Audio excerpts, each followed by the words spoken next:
जय सिया राम भाइयों। My name is Suraj Kumar Jha. I am back with my videos. पिछले 3 दिनों से यूट्यूब पे मैं भी वीडियो नहीं डाल रहा था बिकॉज ऑफ वायरल फीवर्स और कोल्ड। तो यहाँ पे मौसम चेंज होने के कारण मतलब कुछ सर्दी और मेरे को बुखार हो गई थी। तो इवन इसलिए मैं अपने स्टडी कंटिन्यू नहीं कर पा रहा था। हालत तो ये थी कि मैं लाइब्रेरी भी नहीं जा पा रहा था और पढ़ाई तो दूर की बात है। तो आज संडे था, तो मैं सोचा कुछ जो पीछे का था वो मैं रिवाइज कर लूँ और मैं वीडियो भी मतलब रिकॉर्ड कर लूँ। सोच रहा हूँ कल से मैं लाइब्रेरी अपना फिर से स्टार्ट कर दूँ, क्योंकि आज थोड़ा मतलब कंफर्ट जोन में लग रहा है। तो मैं सोचा कि आज कुछ वीडियो बना दूँ। आप मतलब वॉइस से ही पता चल रहा होगा कि हाँ मतलब कुछ वॉइस भी चेंज हो मतलब लग रहा होगा। तो चलिए, नहीं नहीं, पढ़ाई तो बंद तो नहीं करनी पड़ेगी, पढ़ाई तो कैसे भी करके स्टार्ट करनी ही पड़ेगी। तो 3 दिन मेरा बर्बाद चला गया।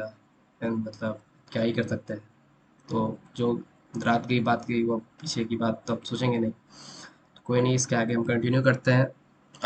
तो आज फिर वही principle of sorry molecular basis of inheritance में आज का हम टॉपिक उठाए हैं, एक्सपेरिमेंट रिलेटेड टू डीएनए यानी कि जेनेटिक मटेरियल। तो अ, मेंडल ने जो एक्सपेरिमेंट किए थे पी प्लांट पे, उन एक्सपेरिमेंट के बाद ये पता चल गया था कि न्यूक्लियस में जेनेटिक मटेरियल फ्लो करता है, मतलब जेनेटिक मटेरियल होता है जो कि जेनेटिक मटेरियल कहने का मतलब जो जिसमें इंफॉर्मेशन रहती है जो एक जनरेशन से नेक्स्ट जनरेशन तक जाती है। अब न्यूक्लियस के अंदर में तो तीन चीज़ें होती है, जैसा कि आरएनए, डीएनए और जेनेट और प्रोटीन होती है। तो अब इन तीनों में से हमें ये पता लगाना था कि एक्चुअल में जेनेटिक इन्फॉर्मेशन कौन रखता है। यानी कि न्यूक्लियस के अंदर में तो तीन चीज़ें होती है ना, डीएनए, आरएनए और प्रोटीन। तीन चीज़ें होती है, उसमें से मैं एक्चुअल में ये पता लगाना था कि एक्चुअल में ये इसमें इन तीनों में से जेनेटिक इन्फॉर्मेशन रखता कौन है। तो इसी के रिलेटेड में एक्सपेरिमेंट सब स्टार्ट हुए। तो क्या बोलते हैं उसको, हाँ मेंडल और जो मिसर साहब जो न्यूक्लियन को सेपरेट किए थे, क्या बोलते हैं उसको, पस सेल से। उन दोनों का जो एक्सपेरिमेंट स्टार्ट हुआ था, वो मतलब दोनों एक साथ ही दिए थे। तो मतलब यही सब एक्सपेरिमेंट थोड़ा चलता गया। फिर 1926 ईस्वी में 1926 में जाके क्या बोलते हैं उसको, जेनेटिक जेनेटिक मटेरियल का केमिकल नेचर फाइंड करने का सोचा गया। In 1926 quiz to quiz to determine the chemical nature of genetic material 1926 ईस्वी में। तो फिर 1926 में स्टार्ट हुआ। तो अब उसी 2 साल के बाद 1928 ईस्वी में ग्राफिक ट्रांसफॉर्मेशन एक्सपेरिमेंट आया। ग्राफिक जो साइंटिस्ट थे उन्होंने दिया था। तो वो जो थे ना, वो स्ट्रेप्टोकोकस निमोनियाई एक बैक्टीरिया होता है, और उसको निमोनोकोकस भी बोल सकते हैं। यही स्ट्रेप्टोकोकस निमोनिया जो है वो निमोनिया कोस करता है। तो इन पे वो एक्सपेरिमेंट किए थे।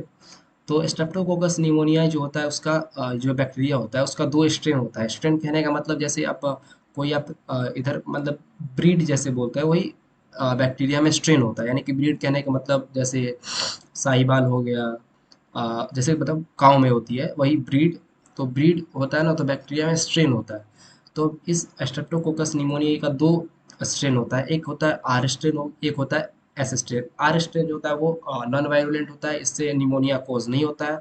और जो एस स्ट्रेन जो होता है वो उससे निमोनिया कॉज होता है, ये वायरुलेंट होता है। क्यों होता है इससे मतलब क्यों मतलब इससे मतलब निमोनिया क्यों हो जाता है, क्योंकि ये जो स्ट्रेप्टोकोकस सॉरी मतलब एस स्ट्रेन बैक्टीरिया जो होता है वो स्मूथ कॉलोनी बनाता है। और ये इनके ऊपर एक म्यूकस का कवर होता है, वो कवर होता है जो क्या बोलते हैं उसको, कवर जो होता है वो मतलब हाँ कवर जो म्यूकस की कवर जो होती है वो इम्यून सिस्टम के द्वारा किल नहीं हो पाती है एस स्ट्रेन में। तो बैक्टीरिया का दो स्ट्रेन हुआ, आर स्ट्रेन और एस स्ट्रेन। इन्हीं पे ये आगे जाके एक्सपेरिमेंट किए आर स्ट्रेन एस स्ट्रेन को उठा के, और एक माइस पे एक्सपेरिमेंट किए। तो सबसे पहले क्या किए, आर स्ट्रेन जो नॉन वायरुलेंट आर स्ट्रेन जो था नॉन वायरुलेंट जो बैक्टीरिया था उसको क्या किए, माइस में जाके इंजेक्ट किए। तो आर आर आर स्ट्रेन जो, तो वो तो नॉन वायलेंट था, इसमें तो मतलब निमोनिया कॉज होता नहीं था। तो वो जब उस माइस में जाके इंजेक्ट किए तो माइस अलाइव कर गया, मतलब माइस मरा नहीं। फिर क्या किए वो एस स्ट्रेन बैक्टीरिया उठाए और एस स्ट्रेन के साथ एस स्ट्रेन को जब माइस में इंजेक्ट किए तो माइस मर गया, जो क्योंकि एस स्ट्रेन तो वायलेंट था, इससे निमोनिया कॉज होता था, तो इसीलिए वो माइस मर गया। इसके बाद क्या हुआ, तीसरे नंबर पे जो एक्सपेरिमेंट किया वो heat kill S strain bacteria, यानी कि ये एस स्ट्रेन जो था वो हीट के कारण मर गया था। उसको क्या किए, इंजेक्ट किए इसमें एस सॉरी माइस में जब इंजेक्ट किए तो माइस अलाइव कर गया। क्यों अलाइव कर गया, क्योंकि वो जो एस स्ट्रेन होते हुए भी वो हीट के द्वारा वो मर गया था वो एस स्ट्रेन। तब उसको जब माइस में इंजेक्ट किया, यानी कि जब माइस के अंदर डाले तो माइस अलाइव किया, क्योंकि वो मरा हुआ बैक्टीरिया था, एक तरह का वो आर स्ट्रेन ही था। ठीक, तीसरा एक्सपेरिमेंट में हो गया। अब फोर्थ एक्सपेरिमेंट क्या, मतलब फोर्थ एक्सपेरिमेंट में ये क्या किए कि ये S strain S strain bacteria लिए, सॉरी मतलब आर स्ट्रेन बैक्टीरिया लिए और हीट किल्ड आर स्ट्रेन लिए। इसको क्या किए, इसको माइस में जब इंजेक्ट किए तो माइस क्या किया, अलाइव कर गया। अब मतलब सोचने वाली बात है कि हीट किल्ड एस स्ट्रेन जो था वो भी एक नॉन वायरुलेंट ही था, क्योंकि वो हीट के कारण मरा हुआ बैक्टीरिया था। और आर स्ट्रेन जो था वो भी एक नॉन वायरुलेंट था, तो बैक्टीरिया वो माइस मतलब मर क्यों गया। तो जब फिर वो ग्रिफिथ इसका पोस्टमार्टम किए उस मरा बैक्टीरिया का, जब उसका पोस्टमार्टम किए तो पोस्टमार्टम तो जानते होइएगा, जब उसका पोस्टमार्टम किए तो उस क्या बोलते हैं माइस में से एस स्ट्रेन बैक्टीरिया निकला। एस स्ट्रेन यानी कि वायलेंट बैक्टीरिया निकला। अब कैसे निकला, तो वो ऑब्जर्व किए कि something from heat killed R strain bacteria is enter into S strain bacteria, and S strain, sorry, something from S heat killed S strain bacteria is enter into R strain, and R strain is converted into the S strain। यानी कि ये जो क्या बोलते हैं S heat की S strain bacteria जो था वो आर स्ट्रेन में पहले गया और फिर आर स्ट्रेन को क्या कर दिया, एस स्ट्रेन में कन्वर्ट कर दिया, यानी कि नॉन वायरुलेंट को वायरुलेंट में कन्वर्ट कर दिया। तो यहाँ पे तो फिजिकल फिजिकल ट्रांसफॉर्मेशन हुआ ना भाई, मतलब अब कोई कोई भी चीज अलग सो अपना मतलब मतलब अलग प्रॉपर्टी शूज कर रहा है, उसको चेंज कर देगा किसी अलग प्रॉपर्टीज में, तो यहाँ पे तो फिजिकल चेंज हो रहा है ना। मान लीजिए आप बॉलिंग अच्छा कर लेते हैं, ठीक। अब आप बॉलिंग अच्छा कर लेते हैं और आप कहीं मतलब अदर एकेडमी में गए और आपको मतलब क्या बोलते हैं, मतलब प्रैक्टिस करवा करवा के आपको बैटिंग सिखा दी, तो आपका फिजिकली चेंज कर दिया ना उसको, मतलब बॉलिंग आप बॉलिंग कर रहे थे और बैटिंग सिखा दी, तो फिजिकली तो आप चेंज हो गए। तो फिजिकली ट्रांसफॉर्मेशन उसमें कर दिया। तो ग्रिफिथ का फिजिकल ट्रांसफॉर्मेशन एक्सपेरिमेंट यही बोलता है। ठीक, तो इसमें तो बस फिजिकल मतलब फिजिकल नेचर चेंज हुआ था, केमिकल नेचर तो केमिकल बारे में तो ऐसा कुछ नहीं बोले थे, तो केमिकल नेचर इसमें अननोन था। फिर आए एक साइंटिस्ट मकार्डी, अवेरी मकार्डी मैक्लॉयड, तीन साइंटिस्ट आए, अवेरी मकार्डी मैक्लॉयड। 1933 टू 1944 में इनका एक्सपेरिमेंट आया था, एनसीईआरटी में भी दिया हुआ है, 1933 टू 1944 दिया हुआ है। तो अब अवेरी मकार्डी मैक्लॉयड ये तीन साइंटिस्ट थे, इन्होंने क्या किया कि जब ये एक्सपेरिमेंट अपना दे रहे थे तो इनके एक्सपेरिमेंट से पहले ये पता चला था कि जो जेनेटिक मटेरियल जो होता है वो एक प्रोटीन होता है, यानी कि तीन चीज होता था ना, डीएनए आरएनए और प्रोटीन। तो इनके एक्सपेरिमेंट से पहले ये सब मतलब बोल रहे थे कि प्रोटीन ही जेनेटिक मटेरियल होता था। तो ये ठीक है, अपना ये सोच रहे थे कि हाँ ठीक है प्रोटीन ही है। बट ये अपना एक्सपेरिमेंट क्या किए कि डीएनए और प्रोटीएज एंजाइम की मदद से ये अपना एक्सपेरिमेंट किए। तो कैसे किए हम थोड़ा आपको डिटेल में बता देते हैं। बाकी एनसीईआरटी में तो डायरेक्ट एक लाइन में दिया है, with the help of DNase and protease enzyme Avery McCarty MacLeod propose experiment which is transformation जो नेचर जो होता है वो डीएनएज होता है। तो हम आपको थोड़ा डिटेल में बता देंगे कि ये क्या है कि एक ट्यूब में S strain heat kill bacteria लिए और इसको बायोकेमिकल की मदद से इसको प्योरीफाई किया और तीन ट्यूब अलग से फिल लिए और उस तीनों ट्यूब में DNA RNA protein DNA RNA protein, DNA RNA protein, इस तीनों ट्यूब में अलग अलग करके डीएनए आरएनए प्रोटीन उसमें सब में रख दिए। और पहले जो डीएनए आरएनए प्रोटीन जो पहला ट्यूब में था उसमें क्या किए कि आर डीएनएज और आर डीएनएज और आरएनएज मतलब दिए। अब हम आपको थोड़ा मतलब नॉलेज के लिए बताना चाहेंगे कि डीएनएज, आरएनएज और प्रोटीनेज प्रोटीएज का मतलब क्या होता है। तो डीएनएज वो होता है जो डीएनए को डाइजेस्ट करे, प्रोटीएज वो हो जाता है जो प्रोटीन को डाइजेस्ट करे, और आरएनएज वो होता है जो आरएनएज वो जो आरएनए को डाइजेस्ट करे। तो पहला जो था आरएनए, डीएनए आरएनए प्रोटीन जो था पहला जो ट्यूब था उसमें वो क्या किए, तो डीएनए और डीएनएज और आरएनएज को दिए, तो उसमें प्रोटीएज डीएनएज आरएनएज तो वो डाइजेस्ट हो गया, प्रोटीएज बच गया, तो प्रोटीएज इंटैक्ट फॉर्म में रह गया।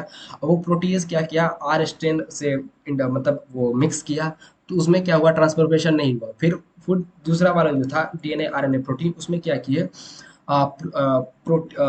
आरएनएज और सॉरी उसमें डीएनए डीएनए आरएनए प्रोटीन जो था उसमें क्या किया, आरएनए और नहीं उसमें क्या किए, तो डीएनए और प्रोटीएज को उसमें दिए। तो डीएनए और प्रोटीन को तो वो डाइजेस्ट कर लिया, बच क्या गया, आरएनए बच गया। आरएनए जब वो आर स्ट्रेन के साथ जब मिक्स किया तो उसमें भी ट्रांसफॉर्मेशन नहीं हुआ। फिर एट द एंड में वो क्या किए, तो प्रोटीएज और आरएनएज उसमें डाले, तो प्रोटीन और आरएनए तो उसमें डाइजेस्ट हो गया होगा, क्योंकि इसमें आरएनएज और प्रोटीएज डाला गया है, तो डीएनए बच गया। अब फिर ये डीएनए जब इंटैक्ट फॉर्म यानी कि बच जो गया था, इसको जब आर स्ट्रेन बैक्टीरिया सब जो हम वो मिक्स करवाए, तो इसमें ट्रांसफॉर्मेशन अकर हो रहा था, यानी ट्रांसफॉर्मेशन हो रहा था। तो इसी from the above experiment Avery McCarty MacLeod conclude that the transformation element is DNA, यानी कि वो तो बस छोड़ दिए थे वहां पे ही, क्योंकि वो ग्रिफिथ जो थे बस ये बोल दिए थे कि ट्रांसफॉर्मेशन होता है, अब किस केमिकल की मदद से होता है ये तो नहीं बताए थे। तो ये अवर्डी मैककार्डी मैक्लोइड 1933 टू 1944 के बीच में बता दिए कि ट्रांसफॉर्मिंग एलिमेंट जो होता है वो डीएनए होता है। तो ये कंफर्म तो नहीं बताए थे कि भाई कि ये डीएनए एक जेनेटिक मटेरियल ही है, ये तो नहीं बताए थे। तो वहाँ बहुत सारे साइंटिस्ट ये बोले कि ये मतलब उतना मतलब सही नहीं है, हम ये मानते नहीं हैं। कोई देख ये तो प्रूफ नहीं बना है कि जेनेटिक मटेरियल डीएनए ही है। फिर आए हर्शे और चेज आए 1952 में, वो unequivocal proof of DNA genetic material के बारे में बताया कि अनइक्विवोकल, यानी कि उस टाइम सब मान लिए थे, अभी भी हम यही मानते हैं कि डीएनए जो है वो जेनेटिक मटेरियल है। अब क्या वो एक्सपेरिमेंट किए, तो वो एक्सपेरिमेंट किए थे ई कोलाई और बैक्टीरियोफेज। तो वो क्या किए थे ना कि बैक्टीरियोफेज जैसे होता है ना, ऐसे ऐसे ऐसे और बीच में इसका वो निकला रहता है पाँव की तरह, और उसके अंदर उसका जेनेटिक मटेरियल होता है। तो वो बैक्टीरियोफेज ले लिए और 3-4 ई कोलाई लिए, ठीक है। उस ई कोलाई में वो उस बैक्टीरियोफेज और ई कोलाई की मदद से वो फिर देखे कि वो जो मतलब बैक्टीरियोफेज में से जेनेटिक मटेरियल पहले एक ई कोलाई में गया, फिर दूसरे ई कोलाई जो था उसमें 2-3 मतलब क्या बोलते हैं जेनेटिक मटेरियल गया, फिर आगे जाके पूरा बैक्टीरियोफाजी आ गया, फिर नेक्स्ट में जाके बहुत सारा बैक्टीरियोफाज आया, और फिर चौथे मतलब पांचवें में जाके बहुत सारा बैक्टीरियोफाज भर गया उसमें ई कोलाई में, और ई कोलाई ब्रस्ट कर गया, उसमें से जेनेटिक मटेरियल मतलब निकलने लगा। तो वो तो ये सब इस ये जो जितना प्रोसेस आपको बताए हैं उसको वो बोलते हैं lytic cycle of E coli. E coli lytic cycle of E coli में क्या हुआ कि जेनेटिक मटेरियल का कॉपी हुआ, फिर जेनेटिक मटेरियल का कॉपी हुआ, और जेनेटिक मटेरियल फिर उस इकोलाई में से लाइसिस हुआ, उसका जेनेटिक मटेरियल का लाइसिस हुआ। तो वो क्या बोलते हैं, ये जो थे मतलब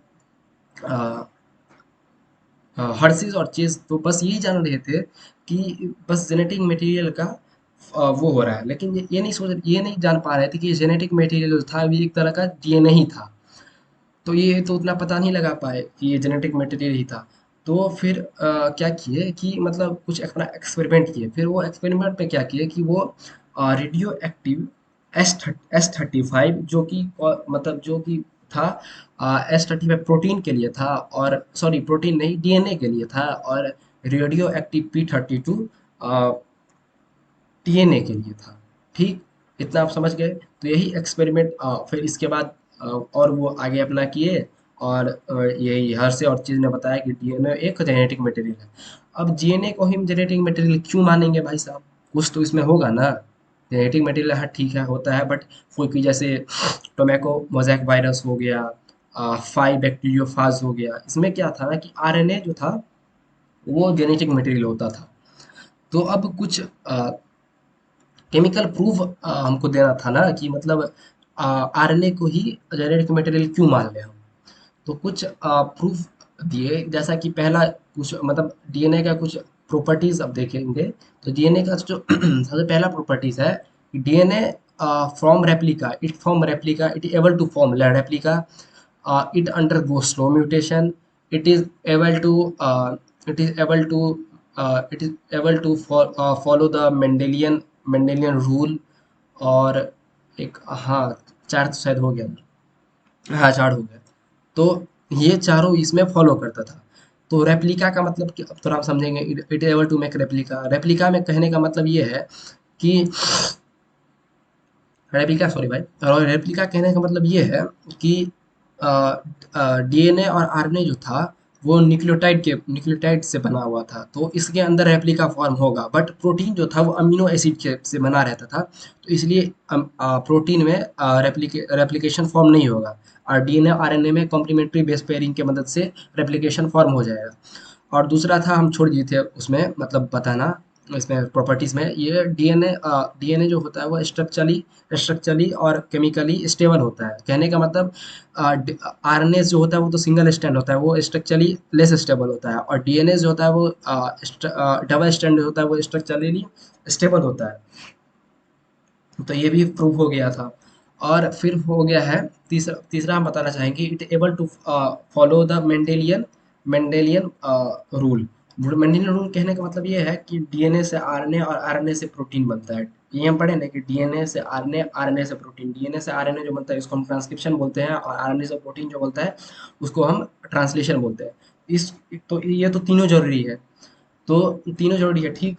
लेकिन जो मेन डीएनए जो होता है वो जेनेटिक इन्फॉर्मेशन को स्टोर करता है, और आरएनए क्या होता है कि उस डीएनए इन्फॉर्मेशन को एक्सप्रेस करता है। तो बट मेनली हम सेल को क्या ज़रूरत होगा? जेनेटिक इन्फॉर्मेशन की ज़रूरत होती है। तो जेनेटिक इन्फॉर्मेशन की ज़रूरत होती है, इसीलिए डीएनए को हम मेनली लेते हैं, और इसीलिए डीएनए को हम जेनेटिक मटेरियल मान लेते हैं। तो ये 3-4 प्रॉपर्टी हम बता दिए हैं। इसी को देखते हुए जेनेटिक डीएनए को एक जेनेटिक मटेरियल मान लिया गया था। ठीक है? तो एक्सपेरिमेंट यहीं पे समाप्त होता है। डीएनए को जेनेटिक मटेरियल कैसे बना, क्या हुआ, एक्सपेरिमेंट में क्या-क्या हुआ। तो एक्सपेरिमेंट समाप्त हो गया। होप आप लोगों को अच्छे से समझ में आया होगा वीडियो देखने के बाद। तो अ, आज हम वीडियो अपनी लैपटॉप से रिकॉर्ड कर रहे थे, तो हो सकता है कि मतलब थोड़ा वीडियो क्वालिटी सही नहीं आया हो। कोई नहीं, आप देख लीजिएगा, क्योंकि ये तो पॉडकास्ट सीरीज है, तो आप तो बस सुनने के लिए आए हैं, तो सुन लीजिएगा। और आज थोड़ा वॉइस थोड़ा मतलब अलग रहा लग रहा होगा, तो आप वो भी मैनेज कर लीजिएगा। तब तक के लिए आप देखते रहिए मेरा वीडियो, और चैनल को थोड़ा सब्सक्राइब कर दीजिए, थोड़ा वो होगा, और देखते रहिए। चलिए फिर, बाय बाय, गुड नाइट, जय सिया राम, थैंक यू।